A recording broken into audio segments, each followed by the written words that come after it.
তাকবীর, নারায়ে তাকবীর।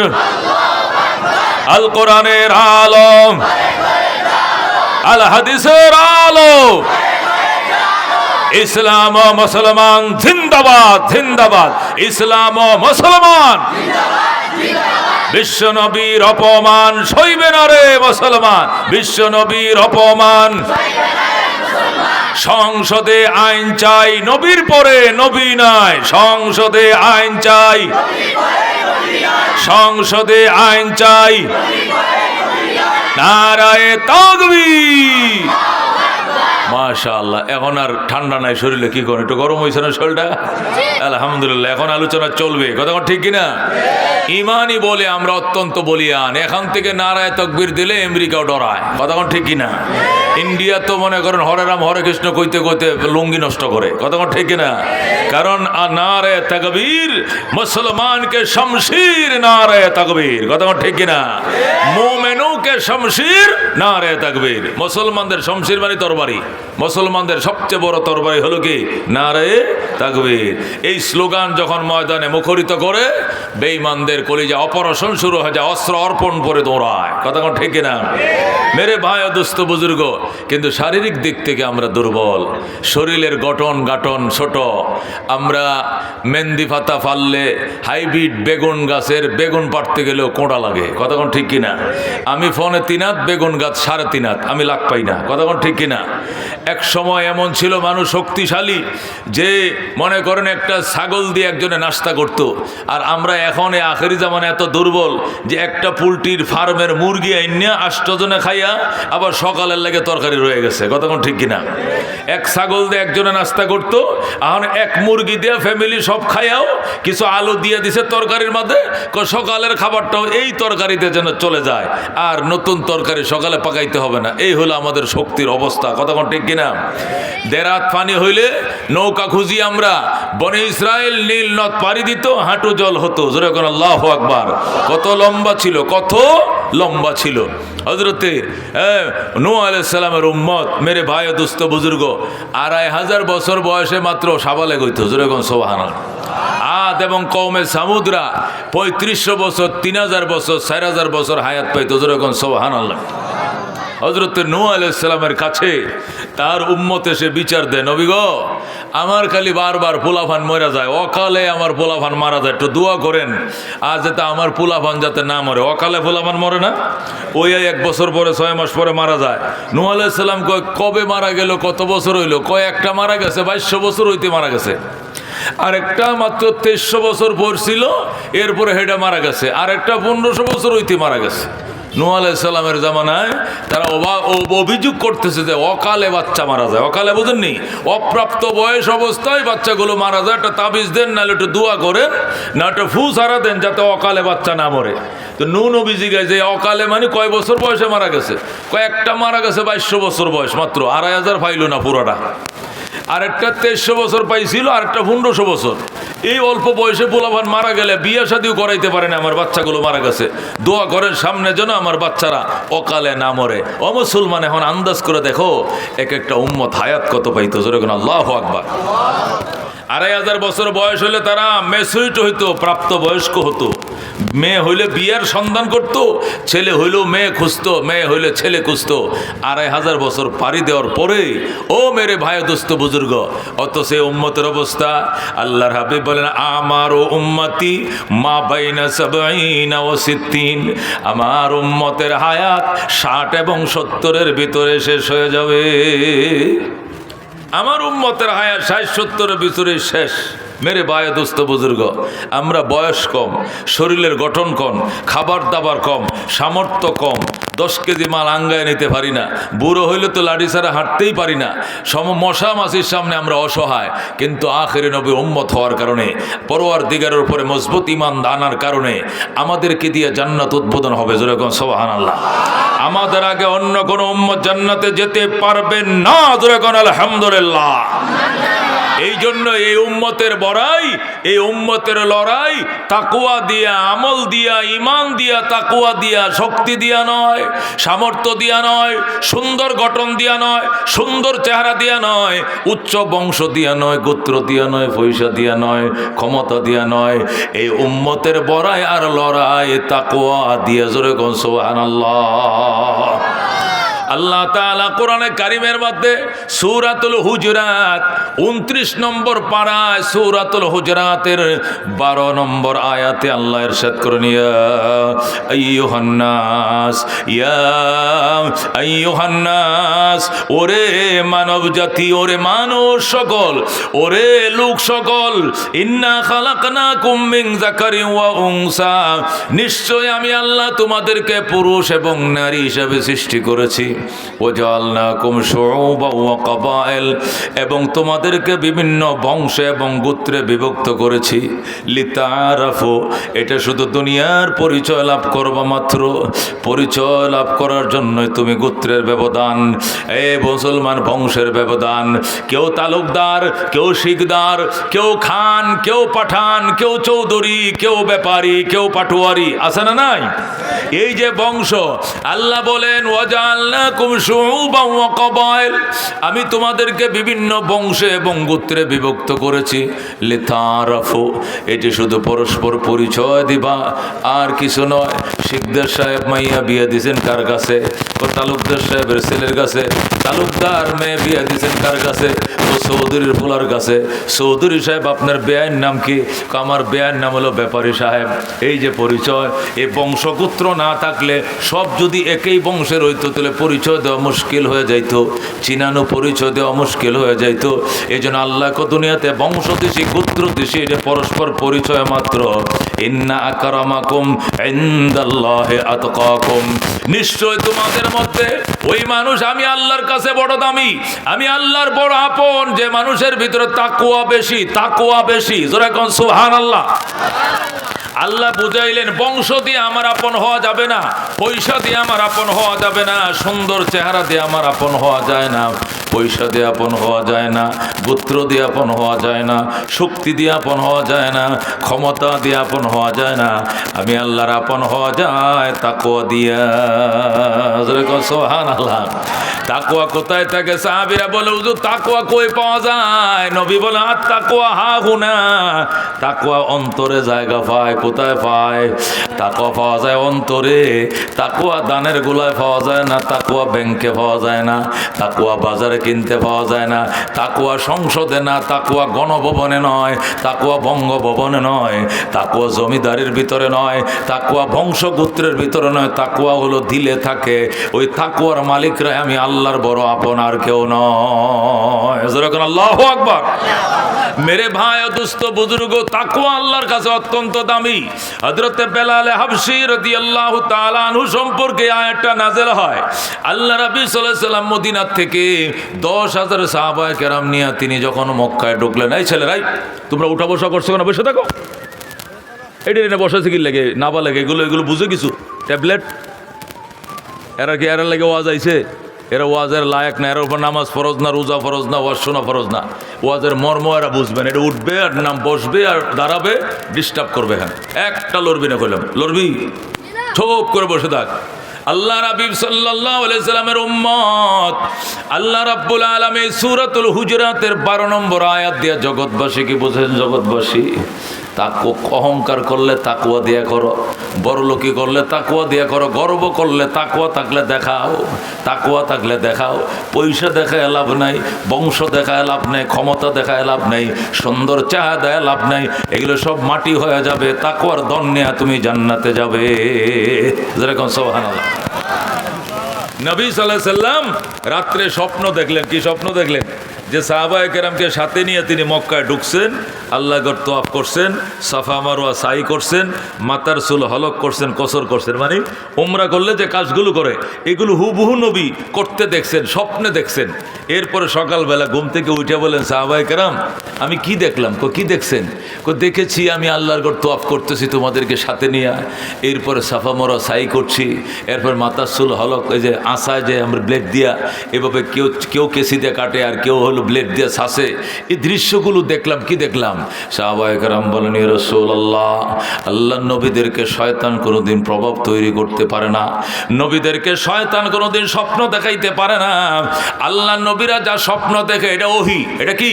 নবীদের স্বপ্ন মানে ওহী। আপনি সত্যি দেখেছেন, আপনি মক্কায় যাবেন, আপনার স্বপ্ন আপনি বাস্তবায়ন করেন। আমরা আপনার সামনে থাকবো, পিছনে থাকবো, ডাইনে থাকবো, বামে থাকবো, আল্লাহর রহমত আপনার উপরে থাকবে। সামনে চলেন, প্রয়োজনে যুদ্ধ করব, শহীদ হব, তবু আপনার স্বপ্ন বাস্তবায়ন না করে ছাড়বো না। যেরকম আল্লাহু আকবার। আল্লাহ নবী বলেন, নাম লেখাও। 1450 জন সাহাবী নাম লেখাইলেন। আল্লাহ নবী সেই 1450 সাহাবী নিয়ে মক্কা শরীফ গেলেন। যাওয়ার পরে হেরেমের কোণার মধ্যে যায়া তিনি বললেন, তোমরা একটু বিশ্রাম করো, ওযু বানাও, এখন আমরা হেরামের নিয়ত করে হেরেম শরীফের ভিতরে ঢুকবো। যখন নবীজি বিশ্রাম করতেছিলেন, ওযু ইস্তেঞ্জা করতেছিল, সাহাবায়ে কেরাম কাফেররা কেমনে জানতে পারছে নবী ঢুকছে? কাফেররা এসে ব্যারিকেড দিয়ে কয়, মুহাম্মদ চলে যাও, আগামী বছর আসতে হবে। সন্ধি হলো, নবীজি কাফের কর্তৃপক্ষের সাথে সন্ধি করলেন 10 বছরের জন্য। সন্ধি করার পর নবীজি চলে গেলেন। পরের বছর উমরাটা আবার কাজা করলেন। নবী যখন উমরা কাজা করতে আসলেন পরের বছর, এত সাহাবী লগে আসতে দেয় নাই, অল্প সাহাবী নিয়ে আইছেন। 3 দিনের বেশি নবীকে মক্কায় তারা থাকতে দেয় নাই। আল্লাহ রাব্বি 3 দিন থাকার পর যখন তারা বের করে দিল নবীকে মক্কা থেকে, তিনি মদিনা যাচ্ছিলেন, রাস্তার মধ্যে কাঁদতেছিলেন, আল্লাহ আমার এরা বানাইলে বাইতুল্লাহ বানাইতেন না, কিন্তু আজকে আমাকে বাইতুল্লাহ থেকে বের করে দিল, আমার কেন তাদের কথা মেনে মক্কায় যেতে হয়, তাদের কথা মেনে বের হয়ে আসতে হয়? আল্লাহ আমাকে না বানাইলে তো বাইতুল্লাহ বানাইতেন না, আমি জানতে চাই। আল্লাহ রাব্বি কাঁদতেছিলেন রাস্তায় মদিনার পথে। সাথে সাথে আমার আল্লাহ সূরাতুল ফাতহ, মক্কা বিজয়ের নামে একটা স্পেশাল সূরা অবতীর্ণ করলেন। যেরকম আল্লাহু আকবার। আল্লাহ বলেন, আমার বন্ধু কাইদেন না, ওই দিন দেরি নয় যেদিন মক্কার চাবি আপনার হাতে আমি উঠায় দেব। মক্কায় কেউ ঢুকলে আপনার অনুমতি নিয়ে ঢুকতে হবে, বসবাস করলে আপনার অনুমতি নিয়ে বসবাস করা লাগবে, স্থায়ীভাবে মক্কার বাসিন্দা বানায় দিব, মক্কার নিয়ন্ত্রণ আপনার হাতে আমি এনে দিব। যেরকম আল্লাহু আকবার। আল্লাহ রাব্বি খুশি হয়ে গেলেন, মদিনায় গেলেন। মদিনা যাওয়ার পর কিছুদিন পর রমজানে চাঁদ উঠছে। কি উঠছে? চাঁদ উঠছে। নবী বললেন, আগামী কালকের থেকে তারাবি হবে, তোমরা সেহরি খাইবা, রমজান শুরু হয়ে যাচ্ছে। আল্লাহ নবী সাল্লাল্লাহু আলাইহি ওয়াসাল্লাম এশার নামাজের পরে এরপরে তারাবি বললেন। এরপরে বললেন, সাহাবায়ে কেরাম বসো। সাহাবায়ে কেরাম বসছে। এই রমজানে মক্কা বিজয় করে দিবেন আল্লাহ আমার হাতে। সুবহানাল্লাহ। এই জন্য আল্লাহ রাব্বুল আলামিন বলছেন, রমজানের দিনে তো তোমরা ফজরের পরে ঘুমাও, ফজরের পরে ঘুমাও। কালকের থেকে ফজরের পরে ঘুমানো যাবে না। কেন? প্রশিক্ষণ নিতে হবে। তীর কেমনে মারে, ধনুক কেমনে মারে, শত্রুর তীরে আঘাত কেমনে ফিরায়। তখনকার যুগের যে অস্ত্রের প্রশিক্ষণ নবীজি দিলেন 10 দিন। কয় দিন? টানা 10 দিন পর্যন্ত, পহেলা রমজান থেকে 10 রমজান পর্যন্ত টানা 10 দিন প্রশিক্ষণ দিলেন নবীজি। প্রশিক্ষণ নেওয়ার পর আবার পরীক্ষা নেওয়ার পর 10,000 সাহাবী প্রশিক্ষণ অবস্থায় তারা পাস করছে। আল্লাহর হাবিব 10,000 সাহাবী নিয়ে রমজান মাসের 10 তারিখ বুধবার তারা মদিনা থেকে মক্কার উদ্দেশ্যে রওনা করছেন। যেরকম সুবহানাল্লাহ। আল্লাহ রাব্বি ফতে মক্কার জন্য মক্কায় ঢুকবেন। 1 সপ্তাহ উট চালায়া নবীজি যখন হেরেম শরীফের কোনায় ঢুকলেন, হেরেফের সীমানায় ঢুকার পরে আল্লাহ নবী সাল্লাল্লাহু আলাইহি ওয়াসাল্লাম দেখলেন নবীজির 2 চাচা, একজনের নাম আব্বাস, আরেকজনের নাম আবু সুফিয়ান। এরা 2 জন মক্কা থেকে বের হয়ে মাথার মাঝে কাপড় দিয়ে এইভাবে আড়াল করে চলে যায়। নবী ডাক দিলেন, চাচা এদিকে আসেন। কই যান? চাচা এদিকে আসেন। 2 জন আইছে। আসার পরে থেকে 2 জন নবীর চাচা লাগে। একজনের নাম হযরত আবু সুফিয়ান, আরেকজনের নাম কি? আব্বাস। আল্লাহ রাব্বি বলেন, চাচারা আপনারা কই যান? মুহাম্মদ আমরা কই যাই আমরা নিজেরাও জানি না। 10 মিনিটের ভিতরে মক্কার নিয়ন্ত্রণ তোমার হাতে চলে যাবে। বিনা রক্তপাতে তুমি মক্কার মালিক হয়ে গেলা। প্রতিরোধ করার মতো আমরা সাহস পাইলাম না। যারা এখন আল্লাহু আকবার। একটু প্রতিরোধ করার মতো ক্ষমতা আমাদের ছিল না। বিনা প্রতিরোধে মক্কার মালিক তুমি হয়ে গেলা। আমাদের নেতা কর্মীরা আমাদেরকে রেখে সব পলাইছে। এই জন্য আমরাও পলাইতেছি। আমরা দেখি আমরা 2 জন ছাড়া মক্কায় কেউ নাই, সব পলাইছে। এই জন্য আমরাও পলাই। নবী বলেন, চাচা কত দূর দেশের মানুষ আইসা আমার হাতে কালমা পড়ে মুসলমান হলো। মদিনা শরীফ সেই হজরতে বেলাল হাফসাত থেকে, আবেশিনিয়া থেকে আইছে। সালমান আসছে ইটালি থেকে। রোম থেকে, দূর দূরান্ত থেকে। সোহাইব আসছে রোম থেকে, সালমান আসছে ফারস্য থেকে, আর বেলাল আসছে আবেসিনিয়া থেকে। দূর দূরান্ত থেকে মানুষ আইসে কালমা পরে মুসলমান হলো। আর তোমরা আমার বংশের মানুষ, কুরাইশের মানুষ, চাচা তোমরা কই যাও? কয় বাবা চলে যাই। এখন আর তোমার সামনে থাকলে তোমার সাহাবীরা আমাদেরকে মাফ করবে না। যে গায়ে মশা বসা হারাম ছিল, মাসি বসা হারাম ছিল, এই গায়ে রক্ত দিয়ে জমিন লাল করছি বাতিজা। তোর সাহাবীরা আমাদের পিঠে চামড়া রাখবে না, এই জন্য পালিয়ে যায়। আল্লাহ নবী ডাক দেয়া কয় চাচা যায়েন না, কালমা পড়েন, মুসলমান হয়ে যান, আল্লাহ মাফ করে দিবেন। আব্বাস কয় আল্লাহ না মাফ করব, তুমি মাফ করবা নি বাতিজা? নবী কয় আল্লাহ যখন মাফ করে দিবে সাথে সাথে আমিও ক্ষমা করে দেব। সুবহানাল্লাহ। আল্লাহ যখন অভয় দেখাইলেন তখন আব্বাস আর আবু সুফিয়ান আল্লাহর হাবিবের হাতে হাত মিলাই কয় আশহাদু আল্লাহ ইলাহা ইল্লাল্লাহ ওয়া আশহাদু আন্না মুহাম্মাদান আবদুহু ওয়া রাসূলুহু। কালমা পড়ে মুসলমান হয়ে যায়। সুবহানাল্লাহ। আল্লাহর হাবিব মদিনার থেকে 10,000 সাহাবী নিয়ে আইছেন, আর মক্কার গেটের মধ্যে 2 চাচা পাইছেন। এখন কয়জন হয়েছে? 10,200 10,000 কয়জন? 2 জন। আল্লাহর হাবিব চাচা আব্বাসকে ডান হাতে নিয়া, আবু সুফিয়ানকে বাম হাতে নিয়া আল্লাহর ঘরের দিকে গেলেন। যায় বললেন চাচা গেট খুলেন, বাইতুল্লাহর গেট খুলেন। আব্বাস বাইতুল্লাহর গেটটা খুলে দিছে। নবী বলেন এর ভিতরে কি? 360টা দেবতা। নবী বলেন চাচা এগুলো কি? আব্বাসকে হুজুর এগুলো ওই সময় পূজা করতাম, যে সময় আল্লাহ কারে কয় চিনতাম না, তৌহিদ কারে কয় বুঝতাম না, শিরিক কারে কয় জানতাম না, তখন এগুলোর ইবাদত করতাম, পূজা করতাম। কিন্তু এখন তো মুসলমান হয়ে গেছি, শুধু অর্ডারের অপেক্ষা দাঁড়ায় আছি। অর্ডার দিবেন, পাউডার বানায় ফেলবো। আল্লাহু আকবার। আল্লাহর হাবিব বলেন তাহলে পড়ো ওয়াকুল জা আল হক ওয়া যাহাকাল বাতিল ইন্নাল বাতিলা কানা যাহুকা। বলেন আল্লাহু আকবার। অর্থ কি? অর্থ কি? ওয়াকুল জা আল হক, হে রাসূল আপনি বলেন সত্য এসে গিয়েছে, ওয়া যাহাকাল বাতিল অন্যায় মাথা নত করেছে, ইন্নাল বাতিলা কানা যাহুকা আর অন্যায় সারা জীবন মাথা নত করেই থাকে। জোরে কোন সুবহানাল্লাহ। এই আয়াতটা নবী বললেন পড়ো আর মূর্তি ভাঙ্গো। নবী পয়রা ভাঙ্গা শুরু করছে, সাহাবীরা 10 মিনিটের ভিতরে 360 মূর্তি ভাঙ্গা শেষ। যেরকম আল্লাহু আকবার। সব মূর্তি ভেঙ্গে পরিষ্কার। নবী বললেন এই পাউডারগুলো ধুরে ফেলো, আল্লাহর ঘরটা ধোও। জমজমের পানি দিয়ে নবী আল্লাহর ঘরটা ধুইলেন। ধোয়ার পরে এবার তালা মারলেন আর বললেন সাহাবায়ে কেরাম তোমরা সাক্ষী, আল্লাহ আপনি সাক্ষী, ফেরেশতারা তোমরাও সাক্ষী। এই যে মূর্তি মুক্ত করলাম খোদার ঘর, কিয়ামতের আগে এই ঘরে আর কোনোদিন মূর্তি ঢুকতে পারবে না। আল্লাহু আকবার। আল্লাহ নবী সাল্লাল্লাহু আলাইহি ওয়াসাল্লাম মূর্তি মুক্ত করলেন, পরিষ্কার করলেন আল্লাহর ঘর। এরপরে নবীজি বললেন সাহাবায়ে কেরাম এবার তোমরা বসো। সাহাবীরা বসলো। বসার পরে নবী ভাষণ দিলেন জাতির উদ্দেশ্যে, ও মক্কাবাসী, প্রিয় মাতৃভূমিবাসী, যারা মূর্তি পূজা করেছো আজকে নবীর ডরে মক্কা ছেড়ে পালিয়েছো, পালানোর দরকার নাই, তোমার সবাই বাড়িতে আসো। আমি তোমাদেরকে সাধারণ ক্ষমা ঘোষণা করলাম।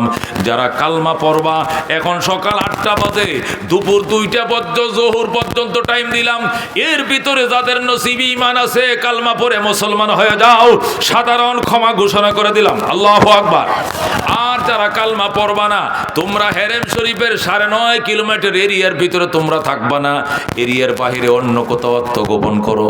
কারণ হেরেমের ভিতরে যদি কোনো বেঈমান পাওয়া যায় কসুর মতো কাটা হবে, একজন কেউ ছাড়া হবে না। আল্লাহু আকবার। আল্লাহ নবী ভাষণ দিলেন।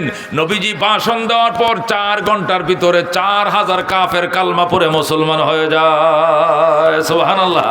কয় হাজার? 4,000। 18,000-এর মতো কাফের ছিল মক্কায়, তার মধ্যে 4,000 মুসলমান, বাকি সবটি পলাইছে। আল্লাহু আকবার। আল্লাহ রাব্বি সাল্লাল্লাহু আলাইহি সাল্লাম মদিনা থেকে নিয়ে আসেন 10,000। আজকে মক্কায় মুসলমান হয়েছে কয় হাজার? 4,000। 10,000 কত? 14,000। এই 14,000 সাহাবায়ে কেরামকে নিয়ে নবীজি মাতাফের মধ্যে বসলেন। মাতাফ মানে যেখানে তওয়াফ করে জায়গাটা, গোল চক্করটার মধ্যে বসলেন। বসে নবীজি হাতিমে কাবার সামনে দাঁড়ায়া আল্লাহ নবী ভাষণ দিলেন। প্রিয় সাহাবায়ে কেরাম, আজকে নবী হইছি কত বছর বলো? সাহাবায়ে কেরাম বলেন হুজুর নবী হইছেন হয়েছেন তো প্রায় 21 বছর। নবী হওয়ার পর মক্কায় ছিলাম 13 বছর, মদিনায় থেকে আছি 8 বছর। 13 আর 8 কত হয়েছে? 21। কোন কত? 21। নবী বলেন 21 বছরে কোনো দিন আমি নবী বাইতুল্লাহ জামাত সহকারে নামাজ আদায় করতে পারি নাই, আজান দিতে দেয় নাই কাফেররা। আজকে 21 বছর পর আল্লাহর ঘরে আজান হবে, আমার ইমামতিতে জামাত সহকারে নামাজ আদায় করা হবে। সুবহানাল্লাহ। নবী যখন ঘোষণা দিলেন 21 বছর হইছে, কত আজান বাতি হইছে মদিনায়, কিন্তু মক্কায় আজান দিতে দেয় নাই, আল্লাহর ঘরে একামত দিতে দেয় নাই, জামাতে নামাজ পড়তে দেয় নাই। আজকে 21 বছর পর আজান হবে আর আমি নবীর ইমামতিতে জোহরের নামাজ আদায় হবে। আল্লাহু আকবার। সাহাবায়ে কেরাম খুশি, সাহাবায়ে কেরাম বাগ হয়ে গেছে খুশিতে। নবী বললেন সবাই ওযু বানাও, যারা ওযু আছে বসো, আজানের জবাব দাও, আজানকে ভালো পারো। অনেকে হাত বাড়াইছে হুজুর ফারি। আল্লাহ নবী বললেন সাহাবায়ে কেরাম আজানটা কাকে দিয়ে দিলে ভালো হয়? একজনকে হুজুর আবু বকর আজানটা দিলে ভালো হয়, কারণ উনি সর্বপ্রথম মুসলমান সাহাবী। আরেকজনকে হুজুর উমর দিলে ভালো হয়, কারণ উনি আজান দিলে মাটি থরথর করে কাঁপবে, কারণ উনি বলিষ্ঠ কণ্ঠস্বর। কেউ বলে হযরত উসমান আজান দিলে ভালো হয়, উসমানের টাকায় এমন মুসলমান নাই যে খায় নাই, বেঈমানরাও খাইছে। আর কেউ কইতেছে আলীকে দেন আজান দিতে, কারণ বালক কিশোর 7 বছর বয়সে কালমা গ্রহণ করেছে, সে শেরে খোদা, তাকে আজান দিতে দেন। এক একজন এক এক সাহাবীর কথা বলছেন আজানের জন্য। নবী ডাক দেখো সাহাবায়ে কেরাম মনে কিছু নিও না, আজকে মহান বিজয়ের দিনের আজানের ধ্বনি আমার বেলাল ছাড়া অন্য কোনো কণ্ঠে মানাবে না। আল্লাহু আকবার। আজকের আজান আমার বেলালের কণ্ঠে মানাবে। বেলাল তুমি কোথায়? হযরতে বেলাল কালো মানুষটা পিছনে বসে রয়েছে, গো সামনে আহো, সামনে আসো। বেলাল নবীজির সামনে আইছে, পয়গম্বর ফাজা মারে ধরছে, বুকের সাথে মিশাইছে, কপালে চুমুকাইছে, নাকের মাথায় চুমুকাইছে। যাও বাবা আল্লাহর ঘরে ছাদের উপরে উঠো, কাবার ছাদের উপরে দাঁড়ায়া তোমার ভাঙ্গা ভাঙ্গা কণ্ঠে আজান লাগায় দাও। জোরে আল্লাহু আকবার। হযরতে বেলাল রাদিয়াল্লাহু তাআলা আনহু বাইতুল্লাহ ছাদের উপরে দাঁড়ায় আজান দিতেছে। আল্লাহু আকবার, আল্লাহু আকবার। যেই মাত্র বেলাল আজান শুরু করছে, বেলালের আজান শুরু হয়েছে, আর হেরেম শরীফের ভিতরে মনে হয় ভূমিকম্প আরম্ভ হয়ে গেছে। জোরে আল্লাহু আকবার। হেরেম শরীফটা চারপাশে প্রায় 9 কিলোমিটার এলাকা। এই 9 কিলোমিটার এলাকার ভিতরে যত কাফেরদের কাঁচা পাকা বাড়ি ঘর ছিল, সমস্ত কাঁচা পাকা বাড়ি ভেঙ্গে ধুমরে মাটির সাথে মিশে যায়। যেরকম আল্লাহু আকবার। একটা ঘর বাড়ি থাকে না, সব ভেঙ্গে মাটির সাথে মিশে যায়, কিন্তু মুসলমানদের একটা ঘর ভাঙ্গে নাই। আল্লাহু আকবার। হযরতে বেলালের আজানের স্পিরিটে যখন বেঈমানদের ঘর বাড়ি ভাঙতেছে হেরেমের ভিতরে, এই দিক দিয়ে বাইতুল্লাহর সামনে যারা বসা, এদের থেকে 2-4 জন মুসলিম যারা আজকে মুসলমান হয়েছে, আজকে এই 2-4 জন মুসলিম বেলালকে নিয়ে একটু বেলালকে নিয়ে বিকটাই শুরু করলো। হায় হায় মোহাম্মদ, তুমি জাত ছিল না, খানদান ছিল না। হায় হায় মোহাম্মদ, তুমি সাদা ছিল না, কালো ছিল না। হায় হায় মোহাম্মদ, তুমি ধনী ছিল না, গরিব ছিল না। হায় রে মোহাম্মদ, তুমি মানিক ছিল না, কৃতদাস ছিল না। তুমি বেলালকে দিয়ে আজান দিলা কেন মোহাম্মদ? ও মোহাম্মদ, বেলাল সে কালো, বেলাল সে গোলাম, বেলাল সে গরিব, বেলাল কসকসা চামড়া কাউয়ার মতো কালো। এই গোরাব দিয়া কাক দিয়া কেন তুমি আজান দিলা? বেলালকে এক পর্যায়ে কাক বলে ফেলছে। কেউ বিকটাই করে তিরস্কার করে নানান কথা বলছে। সাথে সাথে আমার আল্লাহ এই আয়াত দিয়া জিবরাইলকে তার বন্ধুর কাছে ফাটায়া দেয়। যেরকম সুবহানাল্লাহ। জিবরাইল আইসা কয়, ইয়া রাসূলুল্লাহ, হাবিবাল্লাহ, আপনি যে বেলালকে দিয়ে আজান দিলেন, এই আজানটা আমার আল্লাহ 100% সমর্থন জানাইছে। বলেন আল্লাহু আকবার। ওগো নবীজি, আপনি যে বেলালকে দিয়ে আজান দিলেন, এই আজানটা আল্লাহ রাব্বুল আলামিন 100% সমর্থন করছে। আল্লাহ চাইছিল বেলাল আজান দেখ, কিন্তু বেলালের আজান নিয়ে 2-4 জন কিন্তু এইটা সমালোচনা করছে। এদের দাঁত ভাঙ্গা জবাব দেওয়ার জন্যই আমি এই আয়াত দিয়া আপনার কাছে পাঠাইলাম। এই আয়াতটা সূরাতুল হুজুরাতের 11 নম্বরের পরের আয়াত হিসাবে এটা 12 নম্বর সিরিয়াল পাবে। যেরকম আল্লাহু আকবার। আয়াতের সিরিয়াল সিরিয়াল এটাও জিব্রাইল দিয়ে গেছেন, কোন আয়াত কোন সূরার ভিতরে ঢুকবে, কোন আয়াত নম্বর কত হবে, সিরিয়াল এটা সেটিং কে করছে? আসমানে করছে। যেরকম আল্লাহু আকবার। যখন আয়াত নিয়ে আসছে, আল্লাহ নবী সাল্লাল্লাহু আলাইহি ওয়াসাল্লাম ডাক দেখো সাহাবায়ে কেরাম, কি সর্বনাশ করলে আমার বেলাল রে, নিয়ে তোরা সমালোচনা করছো, আমার বেলালকে তোমরা চিনো না, আমার কত মহব্বত করে বেলাল। বেলাল যেদিন মুসলমান হলো, বেলাল যেদিন কালমা পড়লো, এটা শোনার সাথে সাথে বেলালের আত্মীয় স্বজন মক্কায় আসছে। সে আবেশিনিয়া থেকে বেলালের মা আইছে, বাবাই আইছে, আত্মীয় স্বজন আইছে, আইসে কয় মোহাম্মদ আমাদের বেলাল আমরা নিয়ে যাব। আমাদের বেলাল মুসলমান বানাইছো কেন? আমাদের বেলালকে ফেরত দাও, আমরা নিয়ে যাব। নবী কয় বেলাল তোর আব্বা এসে আম্মা এসে মা বাবার সাথে চলে যা, তবে যে ইমান কলিজায় ঢুকাইছো ইমান ভুইল না, জান্নাতের গেটে নবীর সাথে দেখা হবে। এরকম সুবহানাল্লাহ। আল্লাহ রাব্বি বলেন বেলাল তুমি চলে যাও, জান্নাতের গেটে দেখা হবে। ওই সময় বেলাল ডাক দেয়া কয় ইয়া রাসূলুল্লাহ ইয়া হাবিবাল্লাহ আমাকে যাইতে কইেন না নবী গো, আমি আপনাকে না দেখে বাঁচবো না। মারে ডাক দেখো মা চলে যাও গো, মা চলে যাও গো বাবা, ও আমার ছোট ভাই বোনেরা চলে যা, তোদেরকে না দেখে থাকতে পারবো কিন্তু নবীকে না দেখে আমি বাঁচবো না। ও গো আল্লাহর হাবিব আমারে যাইতে কইেন না, আমি যাবো না, আমি আমার বাকি জীবন আপনার কদমের উপরে পড়ে থাকতে চাই। যেরকম আল্লাহু আকবার। আল্লাহর হাবিব কয় সাহাবায়ে কেরাম আমার বেলাল আমাকে কি পরিমাণ মহব্বত করত, এখান থেকে আন্দাজ করা যায়। এই বেলাল রে দিয়ে আজান দিলাম, আল্লাহ আজানকে 100% সমর্থন জানাইছে। এরপরেও কেন রে তোরা এ গোলাম বলে তিরস্কার করলে? আল্লাহর কাছে গোলাম আর মনিবের দাম নাই, আল্লাহর কাছে কালো সাদার ব্যবধান নাই, গোলাম মনিবের ব্যবধান নাই, আল্লাহর কাছে সুন্দর কালোর ব্যবধান নাই, পয়সাওয়ালা গরিবের ব্যবধান নাই, ক্ষমতাবানের ব্যবধান নাই। আল্লাহর কাছে রহমতুল্লাহ, আল্লাহ রাব্বুল আলামিনের কাছে রহমতের বান্দা, আল্লাহ রাব্বুল আলামিনের কাছে পিয়ারা বান্দা, প্রিয়তম বান্দা ওরা যারা তাকওয়ার মালিক। জোরে কোন আল্লাহু আকবার। এ মক্কাবাসী আমার আল্লাহ বেলালের জন্য আয়াত পাঠাইছে আর বলেছে ও মক্কাবাসী বেলালের চামড়াটা দেখছো কালো, দেখছো খসখসা, চেহারাটা দেখছো কালো খসখসা, দেখছো কৃতদাস অন্যের গোলাম, বেলালের কলিজাটা ছিঁড়ে দেখো নাই, বেলালের কলিজাটা আমি আল্লাহর প্রেমে দুধের চেয়েও সাদা। যেরকম আল্লাহু আকবার। قال رسول الله صلى الله عليه وسلم إن الله لا ينظر إلى صوركم وأموالكم ولكن ينظر إلى قلوبكم وأعمالكم। আল্লাহর হাবিব সাল্লাল্লাহু আলাইহি ওয়াসাল্লাম ইরশাদ করেন নিশ্চয় আল্লাহ তাআলা ইন্নাল্লাহ, নিশ্চয় আল্লাহ তাআলা তোমাদের আকৃতির দিকে তাকায় না, তোমাদের সম্পদের দিকে তাকায় না, ওয়ালাকিন ইয়ানজুরু ইলা কুলুবিকুম ওয়া আমালিকুম, আল্লাহ তাকায় তোমাদের আত্মার দিকে, তোমাদের আমলের দিকে, তোমাদের নিয়তের দিকে। যেরকম সুবহানাল্লাহ। আল্লাহর নবী অন্য হাদিসের মধ্যে বলেন ক্বালা রাসূলুল্লাহ সাল্লাল্লাহু আলাইহি ওয়াসাল্লাম মান বাত্তা বিহি আমালুহু লাম ইউসরি বিহি নাসাবুহু। আল্লাহর হাবিব বলেন যাকে আমলে পিছায়া দেয় বংশ তারে কোনোদিন আগায়া দেয় না, আমলে যাকে পিছায়া দেয় বংশে গোত্রে কোনোদিন তাকে আগায় দিতে পারে না। কথা কোন ঠিক কিনা?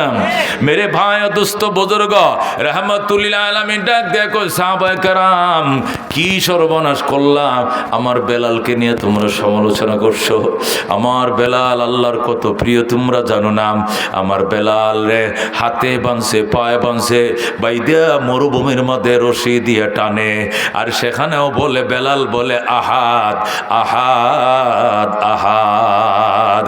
কুত্তার মতো মরুভূমির ভাজা বালু লাগা সাথে সাথে বালুগুলো চামড়াটা ফুরে যায়, এরকম জ্বলন্ত বালুর ভিতরে বেলালকে রশি দিয়ে টানছে। তারপরও বেলাল বলছে আহাদ আহাদ আহাদ। একটা মুহূর্ত সে আল্লাহকে ভুলে না। আল্লাহু আকবার। আল্লাহর কাছে কি পরিমাণ সে প্রেমিক ছিল। হযরতে রাবিয়া বসরি রাহিমাহুল্লাহ তাআলা নিশি রাত্রে আল্লাহর দরবারে কান্দে কো আল্লাহ দিনের বেলায় মনিবের কাজ করি, সারা দিন তার বাচ্চা খুলে রাখি, তার ঘর দুয়ার মুছি, তার রান্না বান্না করি, আমি কাজের বুয়ার কাজগুলো করি, এই জন্য তোমারে ডাকতে সময় পাই না আল্লাহ। তাছাড়া দিনের বেলায় তো কত মানুষ তোমারে ডাকে, ভিড়ের মধ্যে তুমি হয়তো নাও শুনতে পারো, এই জন্য নিরিবিলি রাত্রে তোমাকে আমি ডাকি। আমার কথা শোনো, আমি রাবিয়ার কথা তুমি মনোযোগ দিয়ে শোনো। আয় আল্লাহ, দুনিয়ার মানুষ তোমার জন্য জান্নাতের জন্য কত কান্দে, জাহান্নাম থেকে বাঁচার জন্য কত কান্দে। আল্লাহ, আমি জান্নাতের জন্য কান্দি না, জাহান্নামের জন্য কান্দি না। আল্লাহ, যারা জান্নাত চায় তাদেরকে জান্নাত দিয়ে দাও, যারা জাহান্নাম থেকে বাঁচতে চায় জাহান্নাম থেকে বাঁচাও। আমি রাবিয়া তোমাকে চাই, আমি আর কাউকে চাই না। জোরে কোন আল্লাহু আকবার। मेरे भाई दोस्तों बुजुर्ग हजरत राबिया আল্লাহ দরবারে বিলবিলে কেন্দে। আল্লাহর এত মর্যাদা, আল্লাহ রাব্বুল আলামিনের এত সান্নিধ্য অর্জন করেছে, কল্পনাও করা যায় না। অন্যের খরিদা একটা বান্দি ছিলেন, কিন্তু আল্লাহর এত সান্নিধ্য অর্জন করছে তাকওয়া দিয়া। হযরত বেলালকে রশি ধরে টানে, আর বেলাল কয় আহাদ আহাদ। কিরে বেলাল, তুই আহাদ বলা বন্ধ করবি না? কয় না, চাকু দেয়া গলাটা কাইটা ফেলা, তবু আমি আল্লাহর জিকির বলতে পারবো না। জোরে কোন আল্লাহু আকবার। এরপরে উমাইয়া ইহুদির বাচ্চা কর, ঠিক আছে তোমাকে কেমনে শায়েস্তা করা লাগবে আমি জানি। এই জন্য হযরতে বেলাল হাবশী রাদিয়াল্লাহু তাআলা আনহুকে, এ মেরে ভাই দুস্থ বুজুর্গ, জল্লাদ নিয়োগ করছে। সকাল থেকে দুপুর পর্যন্ত একজন পিটাবে, দুপুর থেকে রাত পর্যন্ত আরেকজন পিটাবে। এইভাবে পিটানি অব্যাহত থাকবে, যতক্ষণ আহাদ বলা বন্ধ না হবে এতক্ষণ মারতেই থাকবে। জল্লাদরা একটা মাইরে সারাদিনে ক্লান্ত হয়ে যায়। এরপরে বলছে, বস আমি একা পারবো না, দুইজন দেন। এরপরে একজনের সকাল থেকে দুপুর, আরেকজনের দুপুর থেকে বিকাল পর্যন্ত ফিডাইতে ফিডাইতে বেলাল, আল্লাহু আকবার, বেলাল রে ফিডাইতে ফিডাইতে অসুস্থ হয়ে যায়, গায়ে জ্বর আইসা যায় জল্লাদের। কিন্তু হযরতে বেলাল বলে, আরো জোরে মারো, যত জোরে মারবা এত এশকের আগুন ধাউ ধাউ করে জ্বলবে। আল্লাহু আকবার। জল্লাদরা কয়, বেলাল তোমাকে মারতে মারতে আমরা অসুস্থ হয়ে যাই, তুমি এখন হাসো, তার কারণটা কি? বেলাল কয়, এশকের জ্বালা বড় বড় জ্বালা, এই মায়ার আগুন মায়ের খাইলে আরো দাউ দাউ করে জ্বলে, আমি ব্যথা পাই না। জোরে করে আল্লাহু আকবার। মেরে ভাই দোস্ত বুজুর্গ, নবী ডাক দেখো সাহাবায়ে কেরাম, উনি হলেন আমার বেলাল, মায়ের খায় আর আমার দিকে ইশারা করে কয়, কি মধু খাওয়াইলি মুরে, কি আগুন জ্বলছে অন্তরে। যেরকম সুবহানাল্লাহ। হ্যাঁ, নবী রেখো, নবী কি মধু খাওয়াইছেন আমারে, আমার আগুন জ্বলে, এটা তো নিবে না। কি মধু খাওয়াইলি মুরে, কি আগুন জ্বলছে অন্তরে, আমার পাগল মনটা রয় না গরে, পাগল মনটা রয় না গরে, কেমনে কই সেই কাহিনী, আয়ের সকল খুদার পাগল কলব কর নোরানি, আয়ের সকল মৌলার পাগল কলব কর নোরানি, যে দেখেছে তার চেহারা সে হয়েছে গৃহহারা। আল্লাহু আকবার। যে দেখেছে তার চেহারা সে হয়েছে গৃহহারা, আমার প্রেমের হাওয়ার জ্বালায় জ্বালায়, প্রেমের হাওয়ার জ্বালায় জ্বালায়, জীবন মরণ হয় ফানি, আয়ের সকল খুদার পাগল কলব কর নোরানি, আয়ের সকল মৌলার পাগল কলব কর নোরানি। জোরে কোন মারহাবা। আল্লাহ নবী ডাক দেখো সাহাবায়ে কেরাম, যখন আমি মেরাজে গিয়েছিলাম আল্লাহ রাব্বুল আলামিন আমাকে জান্নাত ঘুরায় ঘুরায় দেখাইতেছিলেন। হঠাৎ করে একটা সুন্দর বিল্ডিং দেখলাম।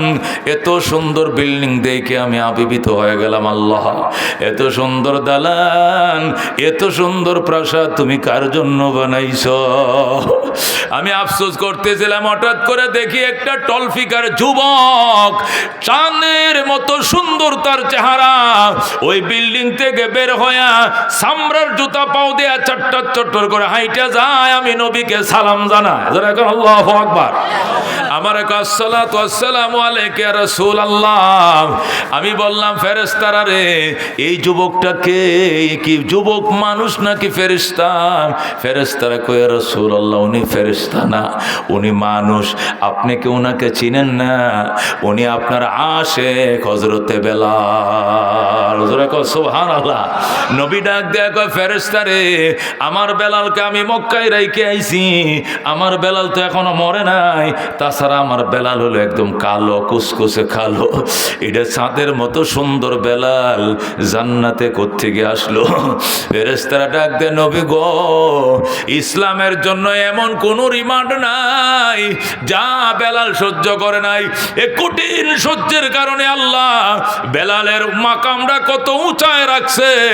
আল্লাহ রাব্বুল আলামিন অ্যাডভান্স আপনাকে দেখায় দিছে। আল্লাহু আকবার। আল্লাহ তাআলা অগ্রিম দেখায় দিয়েছে বেলালের মর্যাদা মকাম আপনার আল্লাহর কাছে কত বেশি। মেরে ভাই ও দোস্ত বুজুর্গ, নবী বলেন, আমার বেলাল যখন সালেন্ডার করে না, তখন উমাইয়া ডাক দেখো, বেলাল তোমাকে কেমনে কাবু করা লাগবে, কেমনে সালেন্ডার করা লাগবে এটা আমি জানি।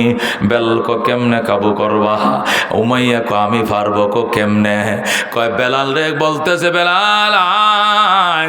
বেলালকে সামনে নিয়ে বসাইছে, এরপরে কামারের মতো আগুন ধরাইছে, ধরাই এত লম্বা একটা ফেরাক আগুনের মধ্যে ফুরাইছে।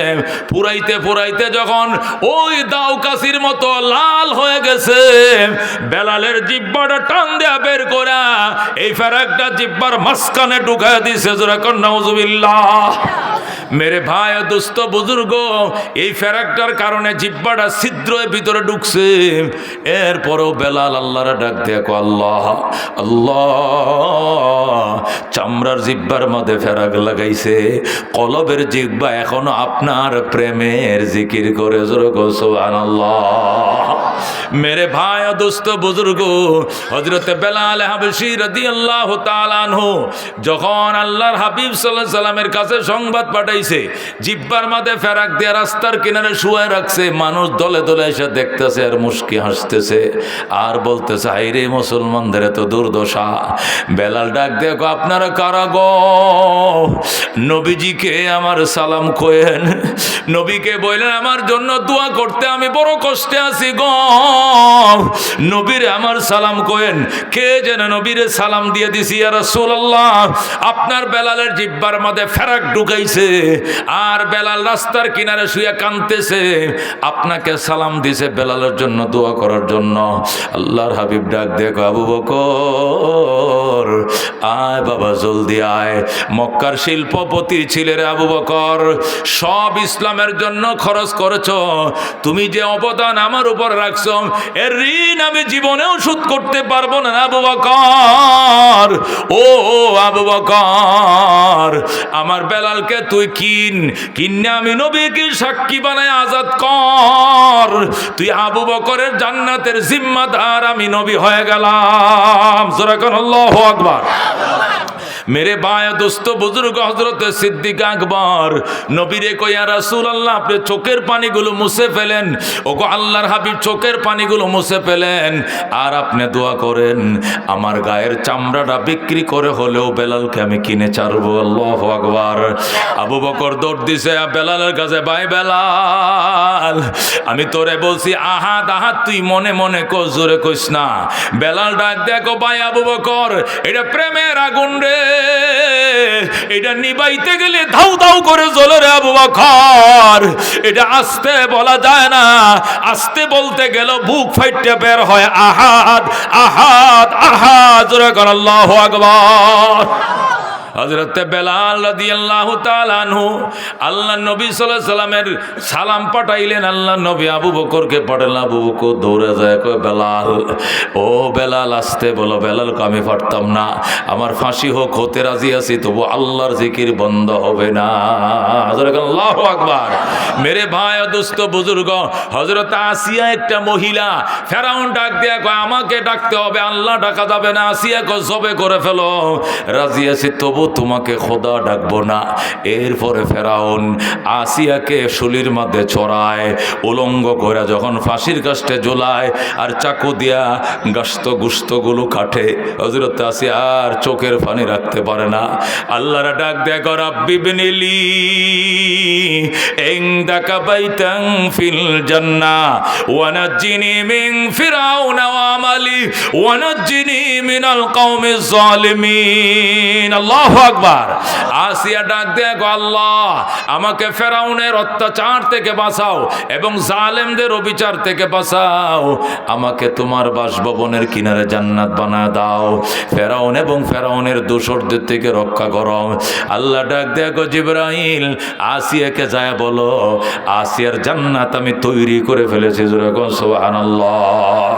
মেরে ভাই ও দোস্ত বুজুর্গ, হযরত বেলাল হাবশী রাদিয়াল্লাহু তাআলা আনহু আল্লাহর হাবিব সাল্লাল্লাহু আলাইহি সাল্লামের কলিজার টুকরা সাহাবী ছিলেন। জোরে বলেন আল্লাহু আকবার। জিহ্বার মধ্যে ফেরাক লাগাইছে। আবু বকর বেলালকে 2টা গোলামের বিনিময় কিনছে। কিনার পরে বলতেছে, বেলাল এখন তো আমি তোমার মনিব হয়ে গেছি, তুমি জিহ্বার ফেরাকটা খুলে ফেলো। বেলাল ডাক দেখো, কইল না, কইল না সিদ্দিক, কইল না নবীজিকে না দেখায়া খুলবো না। আল্লাহু আকবার। আবু বকর বহু চেষ্টা করছে জিহ্বার থেকে ফেরাকটা খোলার জন্য, কিন্তু বেলাল খুলতে রাজি হয় নাই। এইভাবে জিহ্বাটা ধরে ধরে নবীর দরবারে গেছে। আল্লাহ নবী জিহ্বাটা থেকে ফেরাকটা টান দেয়া খুলে কয়, বেলাল কান্দিস না, যে মুখের তুতু দিয়াম আবু বকরের সাপের বিষ নামাইছিলাম রে, ওই মেডিসিন এখন আমি নবীর গাল মোবারকে আছে। আল্লাহু আকবার। আল্লাহর হাবিব মুখের থেকে থুতু নিয়া বেলালের জিহ্বার ক্ষতের ভিতরে যখন লাগায় দিল, সাথে সাথে রক্তকরণ বন্ধ হয়ে যায়। যেরকম সুবহানাল্লাহ। মেরে ভাই ও দোস্ত বুজুর্গ, ওই বেলালের সাথে কারা কারা জান্নাতে যাইতে চায়? হাত বাড়ায়। আল্লাহু তাকবীর। আল কোরআনের আলো, আল হাদিসের আলো। আল্লাহর হাবিব সাল্লাল্লাহু আলাইহি সাল্লামের মদিনা জিয়ারত কার কার মন চায় রে বাজান? মদিনা দেখতে কার মন চায়? মনে বড় আশা ছিল যাব মদিনায়, কাফেলাতে কে যাও তুমি,